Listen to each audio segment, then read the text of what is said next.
White Sox Nation, what's good? It's your boy Pat the Designer back at it again. I am here to evaluate the Chicago White Sox 2021 hopeful World Series championship team. And it starts right now.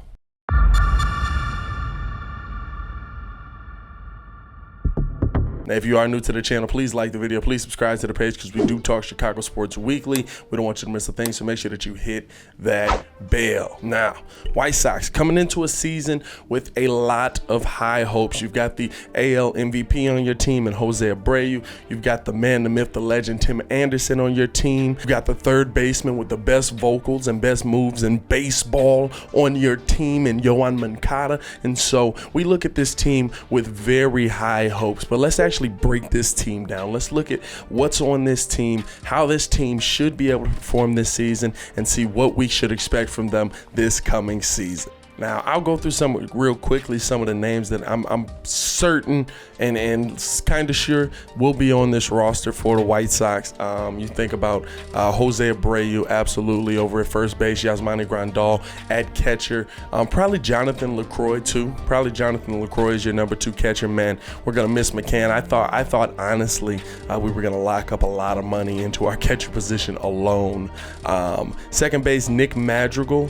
Really want to see what he can bring to the table this season. He seemed to finally be able to be getting on track right before that injury set in, but just being able to be that guy that can, hey yo, we need to move somebody over, I got you, let me hit this thing clean out the left field so that we can get this run in. And I think that Tony is really gonna love working with Madrigal, because it is, as much as we're in the new baseball where guys are all home run and all either home run or strikeout, I should say, Madrigal's gonna be a guy who's like, well, I'm not gonna put it over the fence every time. Let me see if I can ding this thing out to left field or ding this thing out to right center and get us a couple of runs on the board that way. So I really think Madrigal's gonna do some good things for the Sox. Tim Anderson over his shorts, you already know, best team in the AL. Stop playing with that boy Tim Anderson. Yoan Moncada, Eloy Jimenez, absolutely. Robert that boy's cold. Adam Eaton and Adam Engel. Now, very interesting. I'm gonna get into them kind of when we break everything down. Andrew Vaughn is probably gonna be our DH. You're thinking Leury is probably our utility guy. There's nothing that Leury can't do. And then, of course, Giolito, Keuchel, Lynn, Cease. I don't know if Rodon's your 5th starter, but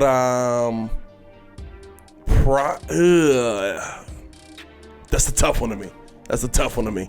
And then Liam Hendricks, Bummer, Crochet, Evan Martin. He probably is, because Crochet is coming off an injury. Kopech hasn't pitched in 2 years, so yeah, he probably is your 5th. Ugh, that's still scary. But I guess he's your 5th. Okay. Crochet, Kopech, Foster, and Ronaldo Lopez more than likely. So just quickly going through some of the guys that I think are going to be on the team. Now, let's break this team down. The scariest thing for me coming into the season, the question that I think is going to be most concerning to Sox fans is our ace still going to be our ace in Lucas Giolito? When I look at the fact that he was really good with James McCann behind the plate, in fact, elite with James McCann behind the plate, all right, can he replicate that production? You know what I'm saying? Can we see that without James McCann back there? Can we see that with Yasmani Grandal back there? But if that is the case, just from a pitching side of the ball, the Sox have one of the best pitching staffs in baseball. Now, the Padres have the bigger names right now, but when I'm talking about from a go out and get it done production kind of standpoint, you're thinking Giolito, Keuchel, Lance Lynn. Those are your top 3. And then Grandal is saying that Dylan Cease has stuff that is just disgusting, and he's going to come out and he's going to be able to showcase that. And then, like I said, at that 5th starter, it's up in the air. Is it going to be Kopech? Is it going to be a Crochet? You know what I'm saying? Let's pray to God it's not Ronaldo Lopez. Shout out to Ronaldo. We've seen you have some great games, but we've also seen you have some... Oh, that's gone.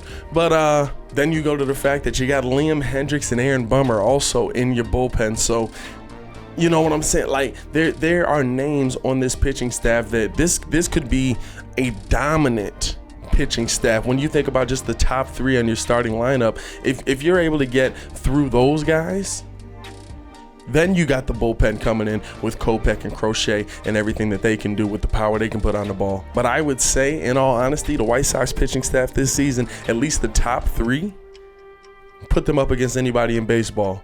Put them up against anybody in baseball. This pitching staff is built for a playoff run. Absolutely.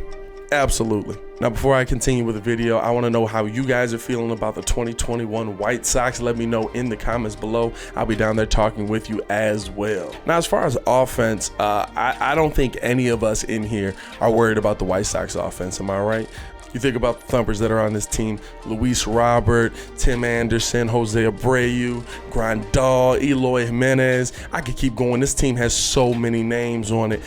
You think about what they'll be able to do offensively, especially based on how the lineup breaks down. You've got guys on this team that not only have the ability to put it over the fence, but also the ability to fill up the bases. And I think when you think about how often they have the ability to just consistently put up offense, you can never count this team out. Even if they're down big late in the game, you can never count this White Sox team out. That's the thing that's going to scare a lot of teams when it's coming up. I mean, who you gonna throw around? I think that's the thing with this White Sox team. The greatest protection probably in the league this year with this team. Because, all right, I'm going to pitch around Tim Anderson. Oh, I got Luis Robert right behind there. The other thing is, too, you got Luis Robert probably hitting in a position that actually makes sense instead of him hitting in the 8 hole for half of the season.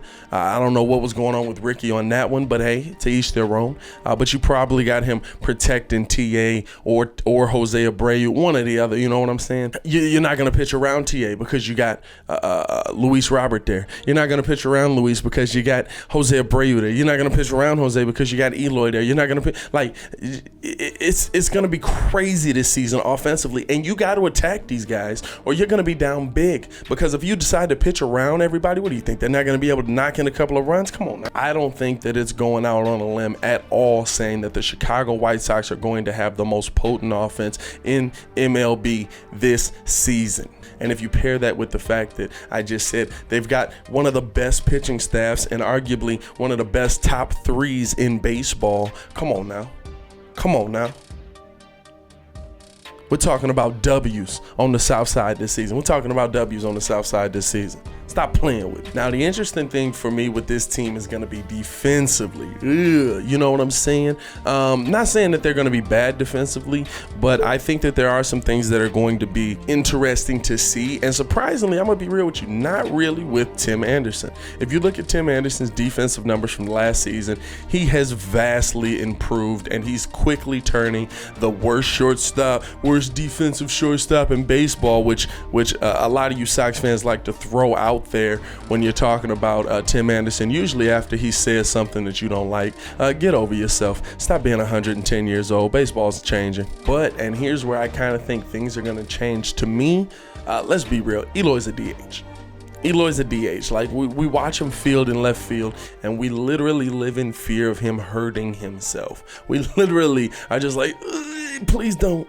Please don't. Like, stop running into the wall, dog. Like, it's right there. Like, when you feel sand under your feet or dirt under your feet, stop running, please. And I think that's why the addition of Adam Eaton is really going to help, because last season we saw Engel playing a lot in right field, or it would be Leary when Eloy was out, or you know what I'm saying? Like, but I think now if you have Eaton and Engel in your outfield, you have not only one of the best defensive outfields in baseball, but you're also protecting your future assets from getting further injured. To me, if it's me, as the season breaks down, I see how much Eloy has improved, right? Let's take a look at him in left field. Let's see if he's playing the ball different. Let's see. But, I mean, he's been playing this position his entire life, and he plays every play like a hand grenade, and it scares the living H out of me. But I think you have your security net this year where, okay, maybe he's not our starting left fielder. Maybe he needs to be a DH. Maybe that's going to work out better for us. All right, cool. Let's put Engel out on left. Let's move Eloy to DH. And then now not only do you have one of the best defensive outfields in baseball, but listen, Adam Engel's got some pop in that bat too. Don't sleep on him. Adam Engel can put that thing over the fence, as we saw in that first spring training game. And he's another guy where even if he's in the lineup and you feel like, all right, that's the guy that I can attack. Okay, attack him. He's got the speed, pitch around him, whatever you want to do. But just know the dude coming behind him, he's got that thing on him. He's gonna put that thing over the wall. Stop playing with him. And so, if I'm being real, if I'm being real, how far do I think this Sox team can go? How many wins do I think? I would say this is a team that could absolutely win 90 games. And I know mugs are probably looking at me like, whoa, like Pacoda's got them projected at like 83 or what is it, 85, something like that. Something much lower than we thought. But I really do believe that this White Sox team, just how it's made up, how well they're able to, like, you got to pitch to these guys. You don't have an option. You can pitch around them if you want to load the bases up. All right, that's cool. But to me, this is a White Sox team that, as crazy as it is to say, with Tony La Russa, is not just going to be the boom or bust team. It's not just going to be that team that's just, let's put it over the wall or strike out. This is going to be a team that you're going to have to work in the count. This is going to be a team that you're going to have to try and get around and figure out, okay, how do I pitch to each individual guy? Because if I walk him, he's coming up. If I walk him, he's coming. You know what I'm saying? And then if you couple that with the fact that, like I said, this starting pitching staff,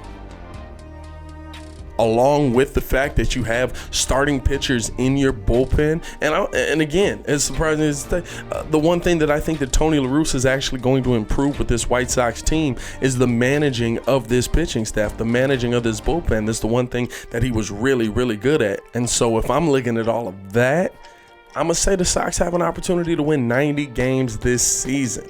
But I want to know how you guys feel. Let me know in the comments below. I'll be down there talking with you as well. How many games do you believe the Chicago White Sox will win this season? What do you think of this Chicago White Sox team? Are you excited for the 2021 season? Let me know in the comments below. I'll be down there talking with you as well. As always, it is your boy, Pat the Designer, back at it again to continue watching our White Sox content. Click the links here or check the links in the description below. Y'all stay safe out of Chicago. Peace.